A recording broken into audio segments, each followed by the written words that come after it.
ओम नमः शिवाय। जय महाकाल। कैसे हैं आप सभी शिव भक्त। देखिए, आप सभी को पता है कि कल 18 जनवरी 2026 का यह वो दिन है जिस दिन साल की सबसे बड़ी अमावस्या है, जिसे मौनी अमावस्या भी कहते हैं। पूज्य गुरु जी ने कई बार कथाओं में कहा था कि चाहे सोमवती अमावस्या आ जाए, चाहे कोई सी भी अमावस्या आ जाए, लेकिन सबसे बड़ी अमावस्या मानी गई है मौनी अमावस्या।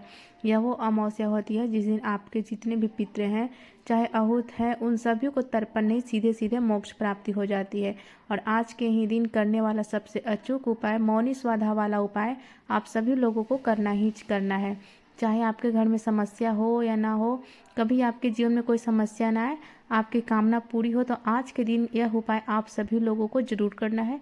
पूज्य गुरु जी की ही कथा से सुन करके और समझ करके इस पूरे उपाय को बहुत आसान भाषा में आप सभी लोगों को मैं बताऊंगी। परंतु उससे पहले आप सबसे एक छोटी सी प्रार्थना करूंगी कि जो भी शिव भक्त पहली बार आए हैं, चैनल को सब्सक्राइब जरूर से कर लीजिएगा और वीडियो को लाइक करके देवादिदेव महादेव का कोई सा भी प्यारा सा नाम कमेंट बॉक्स में लिखना बिल्कुल भी मत भूलिएगा।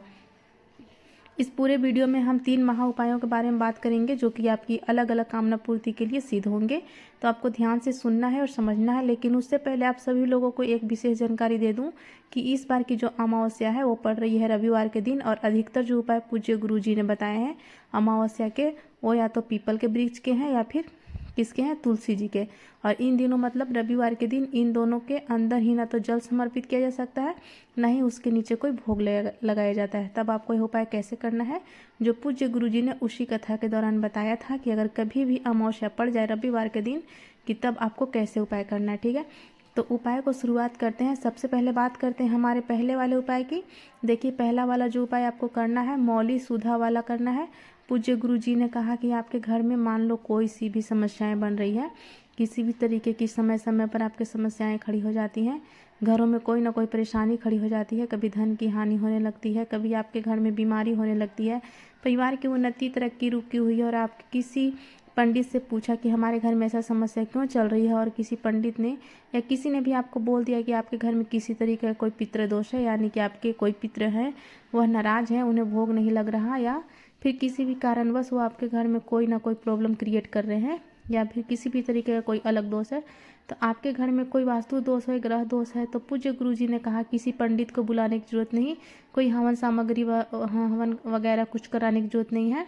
सिर्फ एक काम आज के दिन कर लीजिएगा। इस अमावस्या के दिन पूज्य गुरु जी ने कहा था कि एक आपको लेना होगा चावल का दाना, जो कैसा होना चाहिए, अक्षतपूर्ण चावल का दाना हो, खंडित ना हो। इस चीज़ का विशेष करके ध्यान रखना, ठीक है ना। खंडित चीज़ महादेव को नहीं समर्पित होती है। इस एक चावल के दाने को आप दाहिने हाथ की हथेली पर आपको रखना होगा, और दाहिने हाथ की हथेली पर रख के आपके घर में जहाँ पर भी पानी पीने का स्थान होता है, परिंदा होता है, अगर यह नहीं तो आरओ सिस्टम तो लगा होगा जहाँ पर आपका पूरा घर पानी लेता है, पानी पीता है, तो वो जगह होती है, वो होती है आपके पितरों की जगह। इस चीज़ का विशेष करके ध्यान रखना। जो आपने हाथ के ऊपर एक चावल का दाना रखा हुआ है, उस हाथ को आपको कलश से स्पर्श करा देना है। आरओ सिस्टम है तो आरओ सिस्टम से स्पर्श करा देना है, अपनी कामना मन में कहते हुए, अपने पितरों से आग्रह करते हुए। ठीक है, इतना सा काम कर देंगे। इतना सा काम करने के पश्चात आपको वह चावल का दाना लेना है, 1 लोटा शुद्ध जल अपने घर का लेना है तांबे के कलश में, और साथ ही साथ आपको लेना होगा मात्र 1 दीपक। क्या करना है, मात्र 1 दीपक आपको लेना है, और इन सभी को लेकर के आपके घर के आसपास जो भी भोलेनाथ का मंदिर है, शिवालय है, शिवलिंग है, उसके पास पहुंच जाना है। सबसे बढ़िया बात, इस उपाय को चाहे आप इस अमावस्या के दिन सुबह कर लो, दिन में कर लो, शाम को कर लो, शाम को भी नहीं जा सको तो रात में कर लो, किसी भी समय पर। जैसे ही आप यहाँ पर पहुँचेंगे, उत्तर दिशा डायरेक्शन की तरफ, शिवलिंग के पीछे की तरफ आपको मुँह करके बैठ जाना है। और सबसे पहले आपने जो 1 चावल का दाना लिया है, उस 1 चावल के दाने को अपने ही दाहिने हाथ की हथेली पर वापस रख करके 5 बार एक शब्द का स्मरण करना है, वह है स्वधा स्वधा स्वधा स्वधा स्वधा। कितनी बार, 5 बार। स्वधा कौन है, स्वधा मैया पार्वती जी की नानी का नाम है, जो पितरक में निवास करती हैं, और हमारे जितने भी पितृ होते हैं वह सभी के सभी इन्हीं के अंदर आते हैं। और पूज्य गुरु जी ने कहा था कि अगर आप स्वधा शब्द का स्मरण न करके 12 श्लोकों वाले सदा श्रोतम का मात्र 1 बार पाठ करके भी आ जाते हो ना, तो आपको 100 बार श्राद्ध करने का पुण्य फल प्राप्त होता है। खैर, एकादशी के जब दिन यह उपाय किया जाता है ना, तो वहाँ पर 3 बार सुधा सुधा सुधा सबका स्मरण किया जाता है और अमावस्या के दिन 5 बार किया जाता है। 5 बार बोल करके आपको इस एक चावल के दाने को महादेव की शिवलिंग के ठीक ऊपर समर्पित कर देना है। समर्पित करके जो 1 लोटा शुद्ध जल आपने लिया है, दोनों हाथों में लेकर के अपना नाम और अपना गोत्र बोल करके उस संपूर्ण जल को शिवलिंग के ठीक ऊपर समर्पित कर देना है। बाबा से विनती कामना करके जब आप वापस आएंगे ना, तो स्वधा शब्द को बोल करके, यानी कि स्वधा शब्द का स्मरण करते हुए एक दीपक गोल बाती का जो आप लेकर के गए हो शिवालय की चौखट पर जला करके, जिस घर का कोई एक व्यक्ति भी आ जाता है उसको फिर कभी किसी को यज्ञ या फिर कोई हवन कराने की जरूरत नहीं पड़ती है।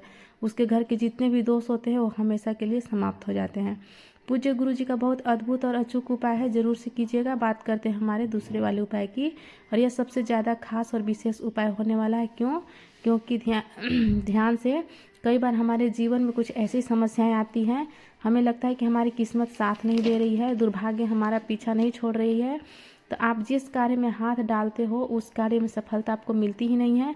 आपने व्यापार खोला, व्यापार ठप हो गया, दुकान खोली, दुकान ठप हो गई, है ना। आपको लग रहा है कि मेरा भाग्य बिल्कुल विपरीत चल रहा है, आपकी कुंडली में ही किसी तरीके का कोई दोष है, ना ही मान मर्यादा इज्जत बढ़ रही है, मान सम्मान में कमी आ रखी है। एक छोटा सा काम करना है आज के दिन, और सबसे विशेष क्या है कि अगर कभी अमावस्या रविवार के दिन पड़ जाए तो ऐसा कुछ नहीं है कि आप पीपल के पेड़ के नीचे नहीं जा सकते हो।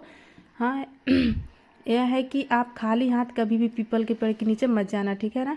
खाली हाथ मत जाना, कुछ न कुछ आप भोग के तौर पर ले करके जाना और समर्पित करना। समर्पित करके जो आप यह पीपल का पेड़ है, इसके ऊपर जो छाल लगी हुई रहती है, थोड़ी सी छाल आपको यहाँ से निकाल लेना है। निकाल करके इसे कूटना, पीसना और पीस करके इसका पाउडर बना करके छान लेना है। और छान करके जो चंदन निकलेगा, पीपल की छाल का चंदन, ठीक है, वह आपको लेना है। और 1 लोटा शुद्ध जल अपने घर का लेना है तांबे के कलश में। केवल दोनों चीज़ को लेकर के आपके घर के आसपास जो भी महादेव का मंदिर है वहाँ पर आपको पहुँच जाना है। वहाँ पर पहुँच करके शिवलिंग के पीछे की तरफ आपको आसन लगा कर बैठना है, जिससे आपका मुख उत्तर दिशा की तरफ में हो जाएगा।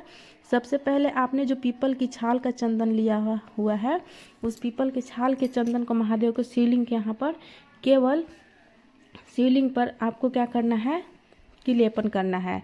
किनके नाम से? पिपलेश्वर महादेव के नाम से, ठीक है।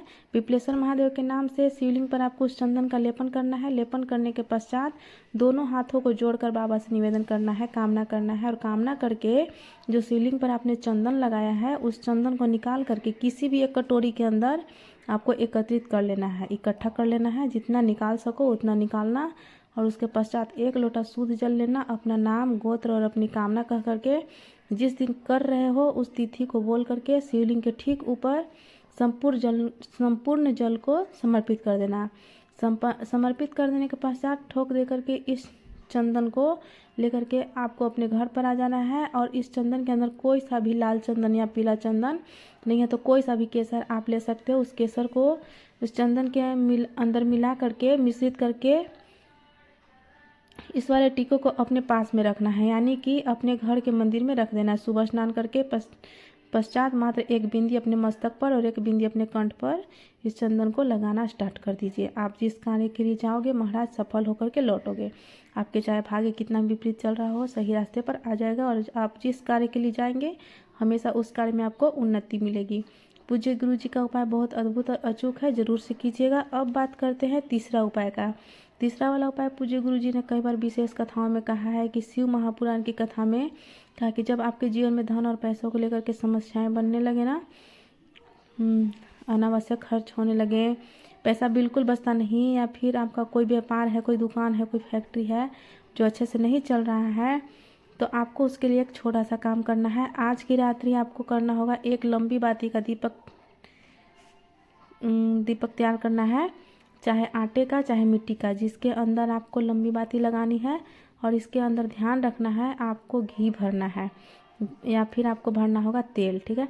और जो घी भरोगे ना वह भरोगे गाय का, या तो गाय का घी नहीं तो फिर आपको सरसों का तेल या तिल का तेल ले सकते हैं, ठीक है। दीपक को तैयार करना, 1 लोटा शुद्ध जल अपने घर का लेना है तांबे के कलश में। और कलश के अंदर आपको मिलाना होगा थोड़ा सा गंगा जल, ठीक है। गंगा जल मिला करके आपको लक्ष्मी के तौर पर जो भी सिक्का मिले, 1 रुपया, 2 रुपया, 5 रुपया, 10 रुपया, वो 1 सिक्का भी आपको कलश के अंदर डाल देना है। अब रात्रि के समय, रात्रि का कौन सा समय होता है? 8:30 बजे से लेकर के 10:30 बजे के बीच में, ठीक है ना। आपको क्या करना है, आपके घर में जहाँ पर भी तुलसी जी का गमला है वहाँ जाना, सबसे पहले उस दीपक को प्रज्वलित करना, जिसकी बाती का मुख आपको उत्तर दिशा की तरफ, दक्षिण दिशा की तरफ रखना है। इस चीज़ का विशेष करके ध्यान रखना, क्योंकि दक्षिण दिशा पितरों की दिशा होती है।